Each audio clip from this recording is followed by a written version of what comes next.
Hello Internet, it's Matt here for the Dork Lords. If you're new to the channel, welcome! We talk about all manner of dorkly things here, so whether it's sci-fi, fantasy, superheroes, we probably have a playlist about it.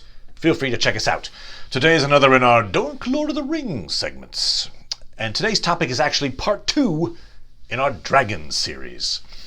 In part 1, I discussed all of the dragons, the named dragons, except one. Perhaps the most important dragon, Glaurung. And that's who we're going to talk about today. All right, let's get right into it. Glaurung, known as the father of dragons.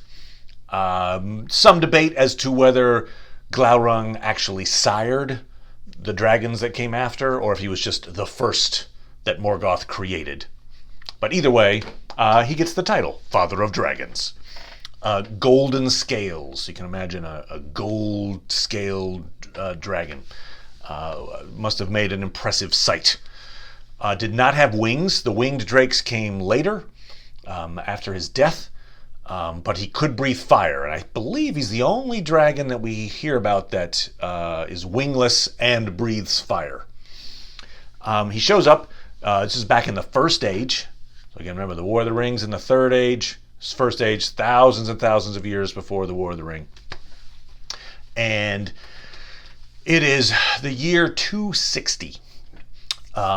What's been happening at this point is the elves have laid siege to Morgoth's fortress at Angband. There's a siege going on, and kind of in the middle of that siege, Morgoth has been creating creatures in Angband, to assist him in his evil deeds. One of those creatures, Glaurung. He's like, hey, these dragons might turn out to be profitable. Let's check these out. So at this point, Glaurung is still an immature dragon. He hasn't fully grown yet. But Glaurung goes outside the gates of Angband and takes on the elven army that's laying siege. And at least initially, does a great job at pushing them back. Decimates a whole bunch of elves. But the elven king Fingon, with kind of a troop of mounted archers, basically keep Glaurung at bay, wound him enough that Glaurung retreats back to Angband, and that threat is eliminated, at least temporarily. Morgoth realizes, this dragon's too immature, I'm going to wait till he grows up. And so Glaurung is kept on ice, so to speak, for a few hundred years after that. So Glaurung makes an appearance, hey, things to come, then it gets taken off the board for a while. Until 455 of the First Age. And I've talked about this year before because a huge event happens. This is the Battle of Sudden Flame, Dagger Bragalach. This is where Morgoth breaks the siege of Angband. So that siege that had been happening back in 260 was still in effect 200 years later. And at this moment, Morgoth's been secretly building and building his forces, and then he unleashes them. And fire is definitely part of it. I mean, it's a battle of sudden flame. There's volcanoes going off. And at least part of those flames are generated from the mouth of Glaurung. Glaurung does terrible, terrible damage to elves and men, and he burns huge swaths of land.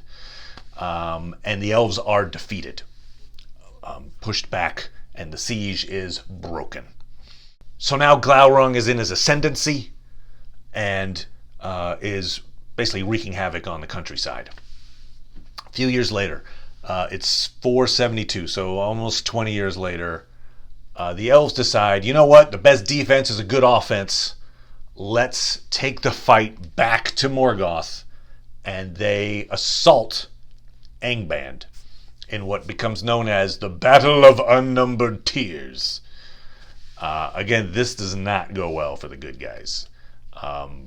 And a big part of that is Glaurung, who's defending Angband. Basically lays waste to elves, men, dwarves. The interesting side note on this is that in the retreat, they've realized, oh my god, things are going horribly, let's try to get out of here, Glaurung's going to kill us all. The dwarves of Belegost basically enable many more elves and men to survive than would have otherwise. They wear these war masks that, as it turns out, are immune to dragon fire. And so the dwarves circle around Glaurung. Remember, he can't fly. So they form this circle around him, and with their war axes are actually able to penetrate his golden scales. And they're actually doing some damage to this guy. Glaurung is hurt. He's contained. But in that moment, his pain and rage burst out of him into a frenzy, and he directs all of his anger at the Lord of the Dwarves of Belegost, Azaghal. And Azaghal, unfortunately, cannot stand up to a giant dragon that's pissed off at him. So Azaghal is killed. As he's mortally wounded, he's dying. Glaurung is crawling over his mangled body, essentially, and Azaghal stabs him with his knife. That wound in the soft underbelly, it's the same problem that Smaug's got right later. It seems to be where you want to try to hit a Tolkien dragon in the belly. So gets Glaurung in the belly. Glaurung again retreats. So it's the second time that he's retreated back to Angband after doing a bunch of damage.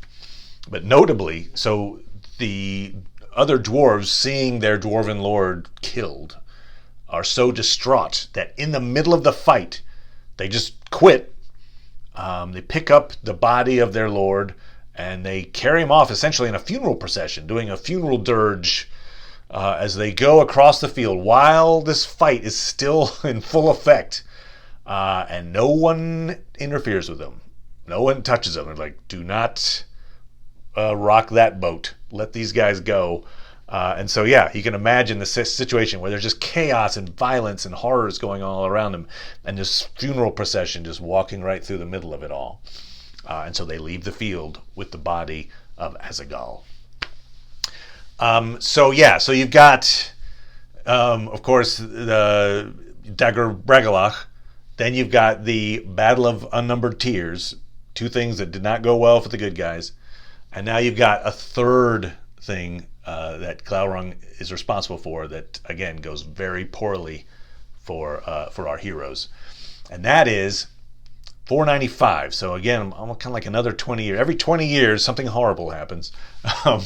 In this case, Glaurung is leading an army of orcs to invade the elven city of Nargothrond. Now, Nargothrond is currently being led by a human hero, Turin Turambar. Much of the legend of Glaurung revolves around this character, Turin. I should do a video, and in fact I will. Eventually I'll do a video on Turin himself, because his story is huge and bonkers. But for this purposes, I'm just going to try to tell only the portion of the Turin myth that is important to Glaurung. Okay, so Turin is helping defend the city of Nargothrond, and he decides, hey, we don't want to wait for a siege. Let's meet Glaurung's forces outside the city. And so they go out to the nearby plains of Tumhalad, and they meet Glaurung's forces there. And the Battle of Tumhalad progresses. Again, just a mass slaughter of elves goes on. Turin is one of the few to survive, in part because he is actually wearing one of those war masks given to him by the dwarves of Belegost. Maybe mass produce those things. Maybe you realize there's a dragon that's going to kill everyone. Maybe get to hammering a few more of those. Anyway, Turin survives. The elves pretty much do not. And so now the city is practically undefended, and Glaurung just walks in and takes over Nargothrond. And basically it becomes the Dragon King. For about 5 years, rules over Nargothrond. Now, during that time, he actually is also able to cast enchantments, we learn. So add that to the skill set of Glaurung. He can speak, very highly intelligent, and he has some kind of mystical abilities. And he uses his enchantments to basically further the curse that Morgoth put on Turin's family. A little quick background on this. Turin's father is Hurin. Hurin and Turin. Hurin is basically given credit as the greatest human warrior of the First Age. Just a dominating, you don't want to meet him in a dark alley. This guy, a dominant fighter and leader of men. He is captured by Morgoth. Morgoth tortures Hurin to try to get the location of the city of Gondolin, which is a secret city. Eventually, it does get found out by Morgoth, but not through Hurin. Hurin doesn't give up the info. And so to punish Hurin for not telling him the location of Gondolin, he curses Hurin and Hurin's whole family. Then he puts Hurin up on a chair on top of Thangorodrim, a magical chair that lets him actually see the events unfold as his family gets cursed. It's like, whew. Don't piss off Morgoth, obviously. That's the key there. All right, so this curse goes into effect, and part of it is, as I say, enacted by Glaurung. So Glaurung enchants the minds of both Turin and Turin's sister, Nienor. In fact, with Nienor, he enchants her so much he basically gives her amnesia. She forgets who she is. She forgets that she has a brother. Turin actually never knew that he had Nienor as a sister, or at least initially. So he didn't have to get amnesia to not remember who she was. But in any case, he puts these two folks on a collision course, and this curse is in full effect. Okay, so 5 years after Glaurung takes over Nargothrond, the Dragon King sitting on a bunch of treasure, Glaurung decides he's going to go take the nearby elven forest of Brethil. Brethil is actually where Turin escaped after losing at the Battle of Tumhalad. He's been hanging out in this elven forest since then. So Glaurung is invading, and in order to stop Glaurung, Turin lays a trap for him. And there's a gorge called Kabad an Aras, the Leap of the Deer.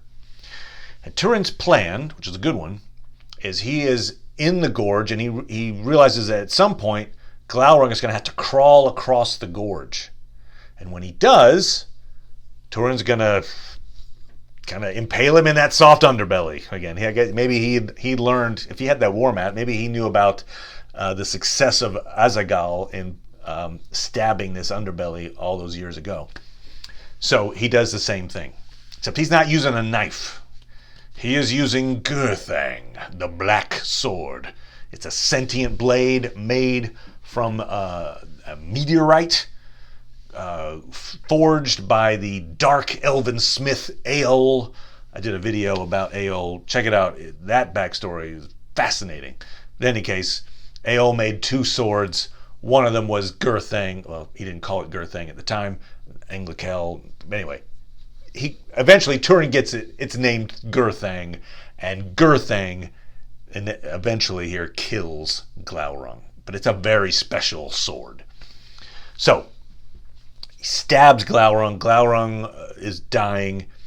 When Turin pulls the blade from Glaurung, Glaurung's acidic blood spills out. It temporarily incapacitates Turin, kind of makes him appear dead when Turin's sister walks up. One quick note is that the way that this goes about is very similar to the German myth involving Siegfried. Siegfried, the hero, kills a dragon Fafnir by digging a hole, and when Fafnir crawls over the hole, stabs Fafnir with his sword. So little parallels there. I have a feeling that's not unintentional. I think there's Tolkien is drawing on some of the cooler myths of the past to make a fuller version of his own mythology. Okay, anyway. So Turin is lying unconscious. His sister, Nienor, comes on the scene. She thinks, it's my husband, because they've been married not realizing they're brother-sister. She's so distraught by this in her kind of wailing, she wakes up a dying Glaurung who is in his death throes. Apparently, he basically gives away his supervillain exposition plot. Like, here is this plot that has unfolded to basically screw your family over. And then he dies, and as he dies, his enchantment disappears. Nienor gets her memory back, realizes what's happened. She's actually carrying Turin's unborn child as well. And so the shame and humiliation of all of this, and the fact that he's dead as well, and so that she lost the love of her life, who was also her brother. It's just a lot of complex emotions going on. She leaps, the leap of the deer. She leaps off the gorge to her death, killing her the unborn child inside her as well. So she has died. Turin wakes up. He is actually told what happened and who who Nienor was as a sister, and she's now dead. Doesn't believe it. I think that was the person who tells him this is Brandir. Brandir, unfortunately, is the guy who gave bad news to the wrong person. Turin's having none of it. Kills him. Doesn't believe him. It's like, you're lying, Gurthang, dead. He then later finds out, oops, Brandir actually was telling the truth. And so, he's got Brandir's death on his hands, but he also has this, the love of his life was actually his sister. His unborn child is now dead, and she is passed on as well, committed suicide as a result of his actions. And so he commits suicide as well. He goes back up to the gorge, and he impales himself on Gurthang. And he has a tombstone placed which says, Turin, conqueror of fate, slayer of Glaurung. And in fact, that forest, Brethil, becomes known also as the grave of the children of Hurin. So just a very tragic story. But it seems like that's what it takes if you're going to kill the father of dragons, someone has to pay a terrible price. And that somebody was Turin, and as it turned out, his sister/love, Nienor. So that's the story of Glaurung. I mean, if you think about just the number of elves and humans and dwarves that he killed, it's probably he's gotta have one of the highest kill counts of just about any creature. I mean, Sauron obviously has a pretty high kill count, but Glaurung's got to be up there. If you think of the initial attempt to break the siege of Angband when he was still an immature dragon, killed a bunch of folks before he got chased away. Then you think about the actual Dagor Bragollach breaking out of Angband. Oh, mass devastation. Then Battle of Unnumbered Tears, kills off a whole bunch again of men and elves, dwarves before he's chased away. Then you've got the Battle of Tum Halad. Anyway, so it was a very, very devastating weapon that Morgoth brought to bear. And you can see why Morgoth would have wanted more dragons, please. There you go. The story of Glaurung, father of dragons. If you've got a topic you'd like me to chat about, please put it in the comments. I'd be happy to talk about a topic of your choosing. And that's about it. Thanks, everybody. Talk to you next time.